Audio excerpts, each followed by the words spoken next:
Ke kotaira te mona nuiwa.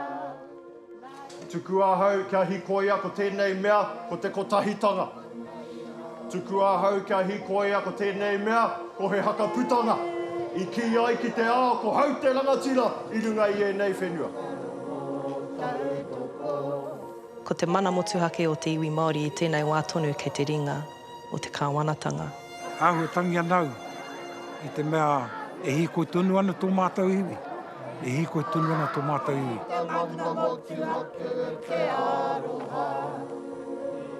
Ko tētahi o ka whāinga matua. Tuatahi, ko te aru I te ora, aha koa te aha.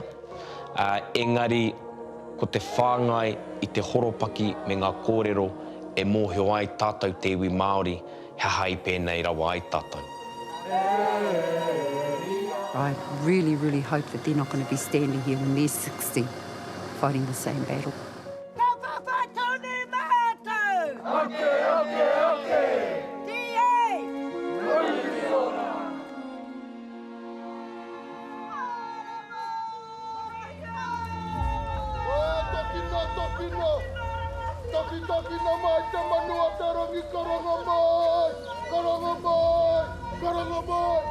Me mea ka tiro atu ki te whakapapa o tēnei mea te hīkoi,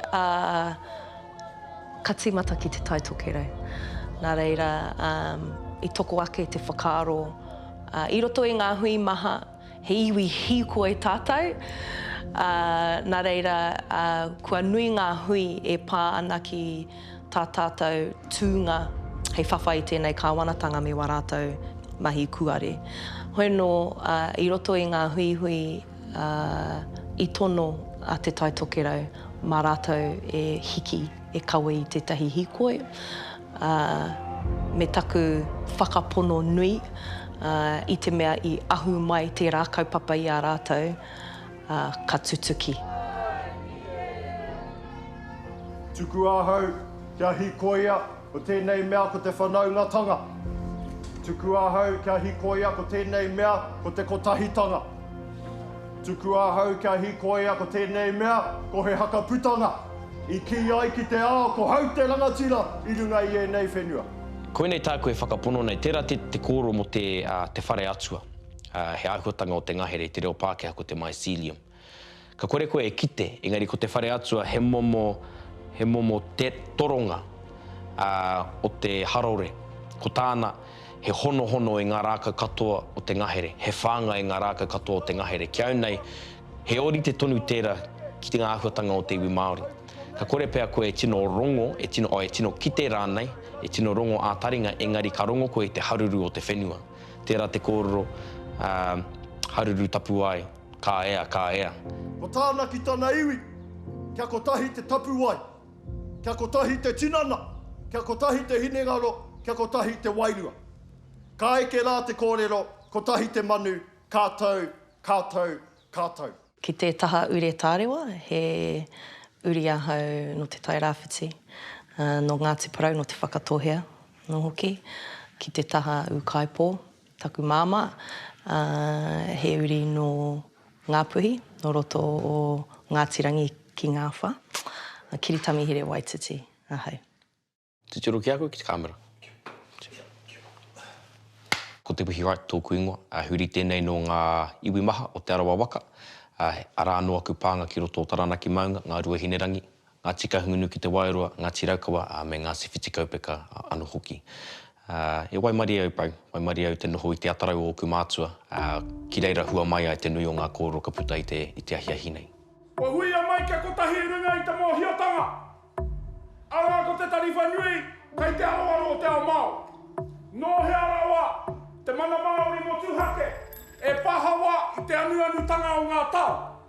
No he arawa te tino rangatiratanga, e riro, I te maki huhurutanga o ngā tau. Ka tūtonu. Me ki pēnei, I whānau mai tēnei kaupapa I te Pāti Māori. Nā te aha, nā te nui o ngā tāngata o te iwi Māori whānui o tangata tiriti e kaha toro atu ana ki ngā mema o te Pāti Māori, kei te aha koe. Nā mātou koe i pōti, ki roto i tēnā whare, mā koutou anō e kōkiri i tētahi kaupapa porotehi mā tātou. I runga noa i te mōhio, tēnei kāwanatanga hau, he kāwanatanga kino nei. Me te mataku nui o te iwi Māori i tā rātou haunga mai ki tēnei whare paremata. Mananga kōrero taku pāpā, i mō nāti tōna matenga. I te kuhu atu koe ki roti i tētai hui hapu me whakaro hapu. Ka kuhu atu koe ki roti i tētai hui iwi me whakaro iwi. Ka kuhu atu koe ki roti i tētai hui Māori me whakaro Māori. Nō reira koe hoki tā tātou whai i roti i tēnei kaupapa me whakaro Māori tātou.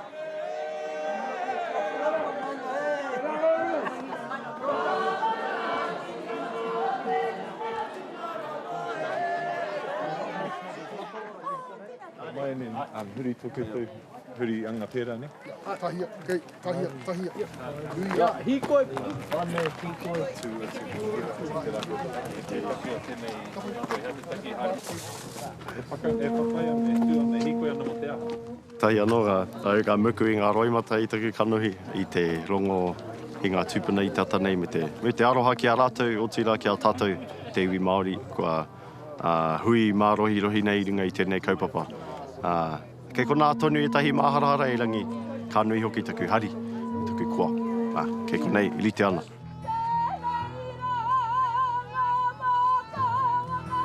Ko te kaupapa matua o Toitu Te Tiriti kia whakapūmautia ngā āhuatanga o te tiriti o Waitangi, te tiriti o Waitangi, ki roto i te whatu manawa o te tangata, o te iwi Māori, o te o te whānau tangata tiriti, tā tātou whānau no te moana nui a kiwa hoki. Whakapūmautia ki te whatu manawa ki te hinengaro, ki roto i ngā mahi i ara. Koina te kaupapa kia ora anō, kia kaua e noho hei pepa noiho, kia whakahau mai ki roto i ngā whaitua katoa o a tātou mahi i ara.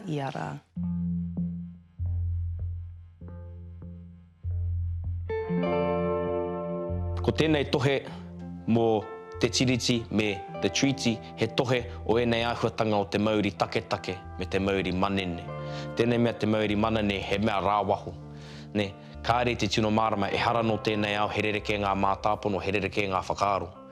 Ko tāna he kaihoro noa i ngā mea katoa. No reira, hei pu atu i tērā whakaaro ki ngā āhuatanga e noho nei tātou ki roto te tiriti o Waitangi, kua pērā hia tātou te iwi Māori. Ko noho tahi tātou ki tētahi hunga, ki tētahi tangata, po he ai mātou i mārama ia, ki te whakaritenga engari, ko tāna karekau, ka tūkino hia te mana o e rā kawenata he hai, he pirangi nōna ki te ao katoa. He aha i tino he ai te tiriti. Ko te uatanga pēo tērā pātai ki au, ko tēnei. Ki au, ki oku whakaaro, kāri he te tiriti, kua he tā te tangata whakamaori, whakamahi rānei i aia. No reira, ki reira ki te aipea i te he. He kore no te motu, he kore no te iwi, he kore no ngā uri o ngā iwi maha i mōhio i mārama ki ngā kōrero tuatahi o te whakaputanga, tuarua o te tiriti, tuatoru, te hononga ki Waenganui e rā kawenata e rua, me pēhea hoki te whakatinanatia o e rā āhuatanga i te ao e noho nei tātou. No reira, e hara i te tiriti te he. Ko te he kē, ko tā te tangata whakamahi, whakatau reka i aia.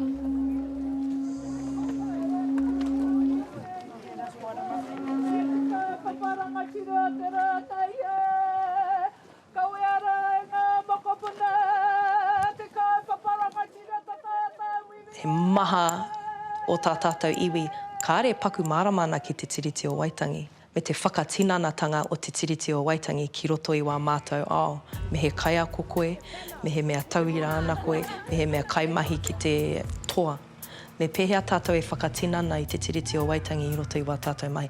Hea te whakapapa o te tiriti o Waitangi. Hea te whakapapa o te aupēitanga o te Pākehā ki runga i a mātou. Ma roto i te māramatanga, ka whai hua tātou. Engari i tēnei wā tonu, kei te kare anō e kua tino kapo te iwi i te mana nui o te tiriti o Waitangi.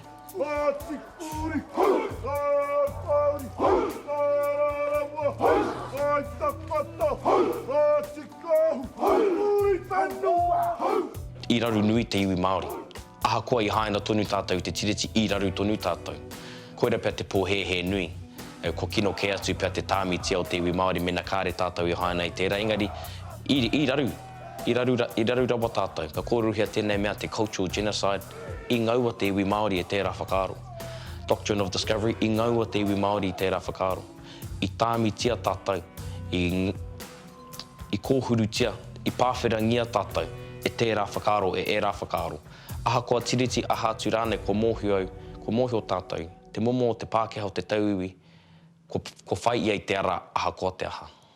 E tangi ana i te mea, ko ngā raru o te wā, o te hīkoi mo te whenua, kei ko nei tonu. Ko ngā raru o te wā, o te hīkoi mo te taku taimoana, kei ko nei tonu. Ko ngā raru o ngā wā o te tiriti, o te whakaputanga, me o ngā āhuatanga katoa, kei konei tonu. Kei konei tonu. Nō reira, āhuatangi anau, i te mea e hīkoi tonu ana tō mātou iwi. E hīkoi tonu ana tō mātou iwi. E tū ana, e whawhai ana, me pēhi ana te whakamutu i tēnei mea te whawhai. Me pēhi ana mātou te mutu i te whawhai, kia puawai tika, tō tātou iwi, ki roto i tō tātou a. Ko tētahi oku whāinga matua. Tuatahi, ko te aru i te ora, ahakoa te aha. Engari, ko te whāngai i te horopaki me ngā kōrero e mōhio ai tātou te iwi Māori, he hai pēnei rawa ai tātou. I te mea, te whai whakaaro au ki te roanga o tā tātou noho tāmi mo te neke atu i te kotahirau waru te kau tau, no hea tātou i whāngai hia ki ngā kōrero ki tika, e whakamana ana, e whakarangatira ana ia tātou, me te hononga o te tiriti o Waitangi ki te rironga o te reo. Te hononga o te tiriti o Waitangi ki te rironga o te whenua. Te hononga o te tiriti o Waitangi ki te whakatūnga o ngā pātū wata ohanga e ki te nei tātou e noho pōhara tonu ai te iwi Māori. Nō reira, ko tawhiti tātou i tō tātou ake tiriti.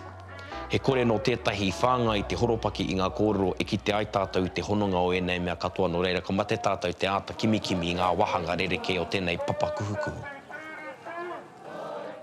Hai, ka hoki maharau, pau ki te taurua mano māwha.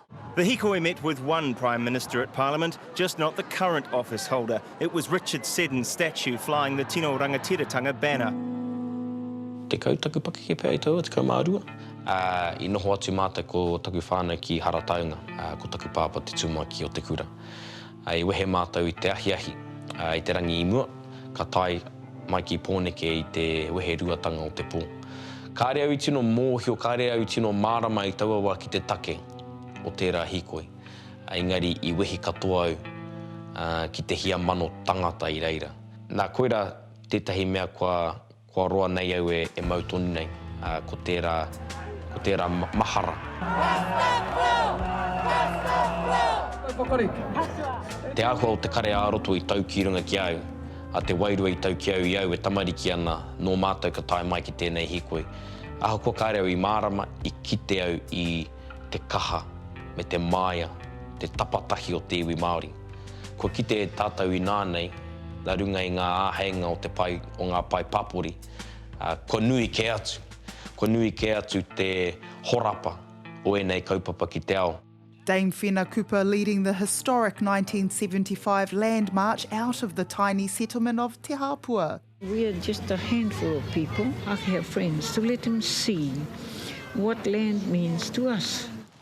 Kei te tino aroha atu ahau ki ngā te kuiara. Kei a mātou ngā waia, kei a mātou te ipurangi, wenei mea katoa ka māma ake. Engari, nā runga i wera homaitanga, he ua tonu te whakari te hīkoi. Nā reira, ka noho au me te whakaro heka i pēhea rā tēnei kuia i whakawhāiti mai te iwi katoa ki runga i tōna kaupapa. Ka mate kola! Me te mea anō hoki, kei roto i ana kōrero mō ngā mokopuna, nera. Koia tetahi o ngā tino kaupapa kia hau nei, kua tino piri mai te iwi ki tēnei kaupapa. Nā te aronga ki wā tātou mokopuna. E hara nei tohe i te tohe hau. Koira te āhuatanga e tino whawhati ana i te ngākau. He rite tonu tā tātou hoki atu. Ahakoa te kōro, kāre te pātiki hoki ana ki tana puehu i te ngoikore o enei kāwana, kaua ko tēnei kāwana, engari o te karauna, ka mate tātou te hoki ki te pakanga. Me ara wāke, ko te hunga ōrite e kau e tonu ana i te mana. Koira taku mihi nui ki te momo i a eru, i a hana, i te mea ko whai wāhi ai nānei o tāua pake ke te whakatā.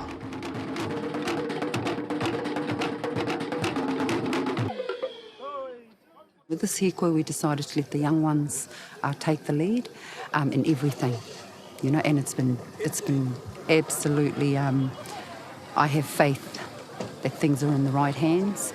I have faith that things are going to move a little bit better, but I really, really hope that they're not going to be standing here when they're 60 fighting the same battle, eh? And this is a biggie. It's not just a smallie, it's a biggie. And so for us to come out and force with tangata tiriti, tangata moana, everybody, I tell you, mahana pai te ngākau. Makes me really proud, eh? You know, to stand there and see all our young kids with the same convictions about what's going on and how wrong it is.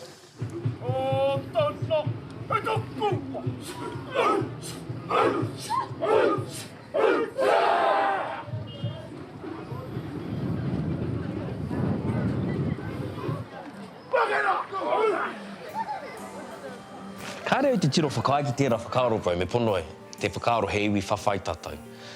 Piti atu au ki ngā kōro katahi anō ka puta i a hana, e hara tātou i te iwi whawhai he iwi ora. He iwi whai i te ora. Mena ko te whawhai te hua rahi e ora ai tātou, o ka whaia tērā. Mena ko te aroha, te huarahi e ora ai tātou, o ka whaia tērā. Mena ko te hauora, te ara, e ora ai tātou, o ka whaia tērā. Nō reira, ki au nei, ko tērā whakaaro, he iwi whawhai tātou, he kākano i whakatōkia i roto i ngā tautohi ki wanga i te Māori, me te kāwana, me te karauna. Me tā rātou kaha whakatū taupā e kore ai tātou e eke e riro rānei i ngā huatanga e tika ana ki a tātou. Nō reira, ahakoa tērā kōrero, tērā whakaaro oku, kei te kite au, kua mate tātou te tahuri ki te ara whawhai, ki te ara pakanga, i te mea kāre rātou i whakaorongo.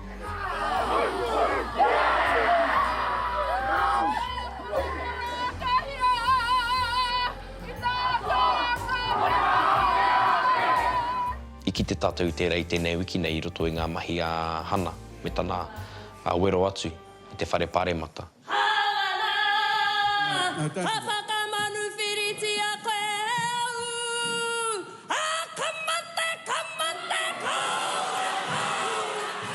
Kare anō te ao ke kite i tērā momo wero. I nāne kei te mōhio rātou ka tāia.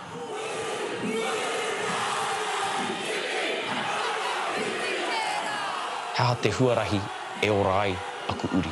Hea te huarahi e ora ai aku mokopuna. Hea te huarahi e ora ai taku reo. Tērā he oropaki pai tērā, he tauira pai tērā i te mea. Kia ora ai te reo, i pakanga tia te oranga o te reo. I nānei, kia ora ai te reo, ko te kōrero tia o te reo. Te rautaki ka whai. Nō reira, kei te kite i te tauritetanga. He ori te tonu te whāinga, engari kua rereke te rautaki e kite ai te tūwheratanga o te iwi Māori, o te ngāka o te iwi Māori me te hinengaro ki te ora o te reo. Ko te whai tērā kauhanga nui, ne, i wainga i a tū me longo. Me ana te kōrero, ko tū ki taha maui, ko longo ki taha matau. Ko aroa pēr tātou te iwi Māori i te taha ki a tū. Pakeke kia whai putanga ki te taha ki a rongo. Nō reira, māku e titiro ko ngā reanga hau o te wā, ko ngā reanga ki a rongo, ko ngā reanga ki te tika, te pono me te ora, kia huri te tuarā, ki etahi o ngā whawhai, i te mōhio o he maumau kaha tērā, ko tōku mana, nui ake i tēnā, kuia.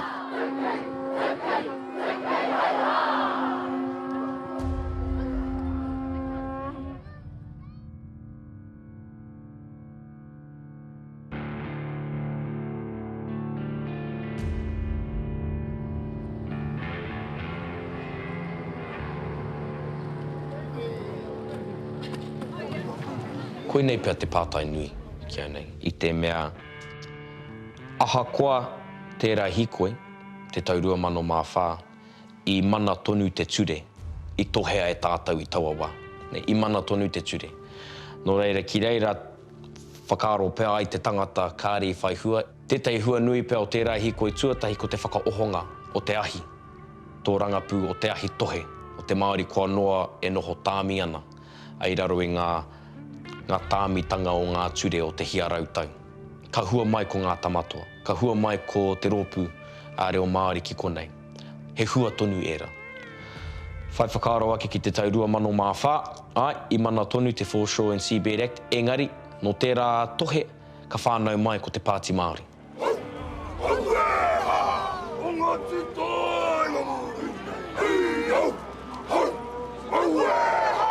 Ka whai whakaaro ki tēnei hikoi, kia au nei, ko ērā mea katoa. Ne, kua ki te tātou i te hua nui o te reanga o te kohangare o te kura kaupapa Māori i ngā mahi nui ahana. Kua ki te tātou i te pai o tātou pakeke whakatipu i a tātou i roto i ngā mahi a eru a te rāwhitiroa me e rā tuhunga. Nō reira kei te kite ngā reanga pakeke i te hua nui o a rātou mahi i a rātou o a rātou whakapau wera wera. A tāua tamariki, ka kite rātou i nānei i tērā mana, i tērā māia, i tērā noho tahi a te iwi Māori, tērā i kōrerohia e au i te taurua mano mawhā. Ko tāku kia tino ata, kia ata whakaaro tātou, hea te pūtake o tēnei riri. Me he mea ko te aroha ki te iwi Māori, ka rere kē tā tātou tū. Koina te take tātou i tō mai, ko te aronga matua ko ngā mokopuna. I te mea, he rere kē te whakatinanatanga o te riri. Ai, i etahi wā, e tika ana, kia tūtū te puehu i roto i te riri pakanga nei. Engari kia whai whakaaro hoki tātou tēnei hikoe, ka rongo i te rongo mau, engari he riri tonu i roto i tēnā. Ko te riri i roto i tēnei hikoe, ko whakatinanahia i roto i ngā waiwai.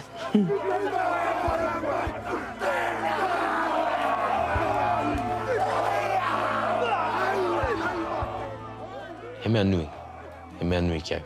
Hea hai, te mea e mōhio anau, he wā tōna, kāre te iwi Māori whānui i kite i te hāngaitanga o te kingitanga ki roto i a tātou mahi.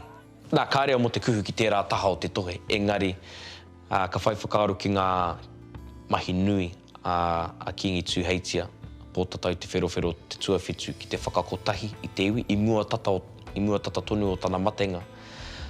He mea nui mo te iwi Māori whānui te kite i a kuini ngāwai e kaue tonu ana i tērā whakaaro. Nō reira, ki au nei kāre he āhuatanga he rautaki tuatu hei whakarewa i te ngākau kamutu hei whakarangatira i tā te Māori kuhu ki tēnei kaupapa hei kaupapa tohe mana. I te mea, whai whakaaro i kiaku tamariki, e hikoi ana rātou i te ara, e hikoi tahi ana e te kuini o te iwi Māori. He mea nui tērā. Ko te kingitanga he tohu o te kotahitanga o te iwi Māori, nō reira e tika ana kia kitea ia ki konei. Ka kia tonu ia he rangatahi engari ko ia e whakatau ana kao, ka hikoi au ki te taho taku iwi Māori. Kāre tohu rangatira ke atu i tērā ki au nei. Tohu ariki.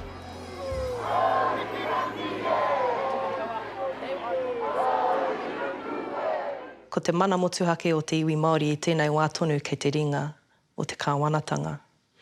Ko ngā hīkoi, ko ngā porotehi, ko ngā activations katoa, he mea tai mai ki roto o te kāwanatanga me te minamina, me te pātai atu ki a rātou, whakahokia mai taku mana. Mōku ake me āta tirohia tātou.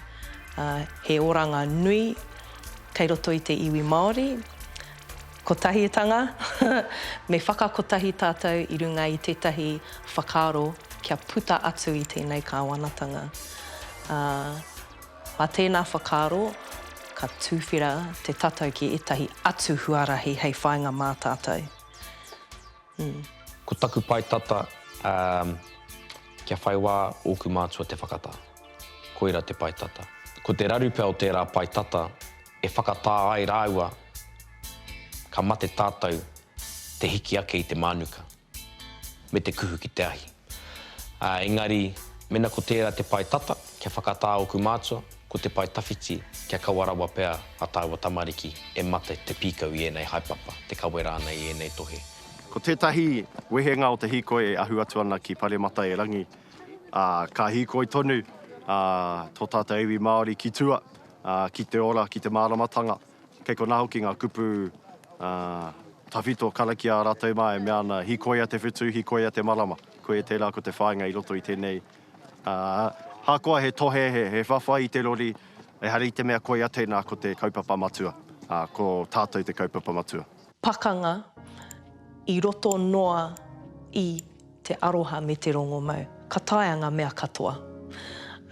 Mutu ana tēnei hikoi, ki te heipu mai etahi atu raru, wow, tērā pia he kōrero anō tēnā.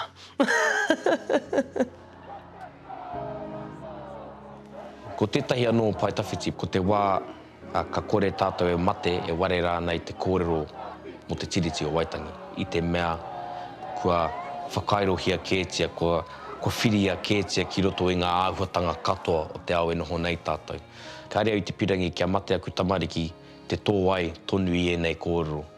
Ka rea i te pirangi kia mate aku tamariki te kimi tonu i ngā wahanga o te papa kuhukuhu o te tiriti o Waitangi me te whakakotahi mai ai. Anō reira ki au nei koira taku tētahi mahi nui māku. He whakakotahi i era kōrero, ka whakau, ka whakatō, kia tāi te wā, kua mutu tā tātou kōrero mo te tiriti o Waitangi i te mea kua whakaungia kētia ki roto i te hinengaro o Aotearoa whānui. Ka o te iwi Māori noa, engari tangata tiriti mai, tangata whenua mai, karauna mai, Māori mai, e mahara, e marama ai tātou heha te aha o tēnei whenua. Ki te reo Pākehā, ka kia a country truly reflective of our unique cultural identity, which is grounded in te tiriti o Waitangi and is exclusively and inherently and uniquely Aotearoa. Kia au nei koira te pai tawhiti.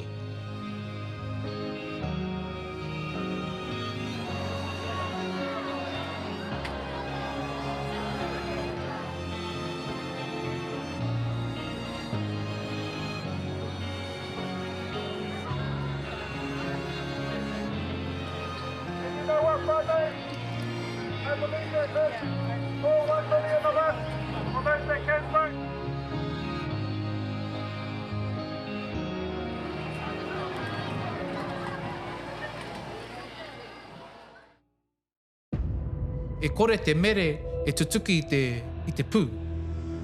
Ka tuki rāua, hoa e ka wini o te pū. Ka tai mai rā ngā ope tau o pōmare piki ake. Piki ake te hau kāinga me ngā hapu katoa ki runga e white matarau noho tau ai. Nā, ka puta mai tana waka katimata te puhi i ngā tangata. Tamariki mai, tāne mai, wahine mai, pēpi mai, katoa. Ko whiti kamo, ka wero atu aia kia pōmare, kia whawhai rāua i a rāua, rangatira ki te rangatira, upoko ki te upoko, poho ki te poho. Te hiahia a pōmare he kawe atu ki te tai tokerau hei tono, hei tau reka. Nā māna.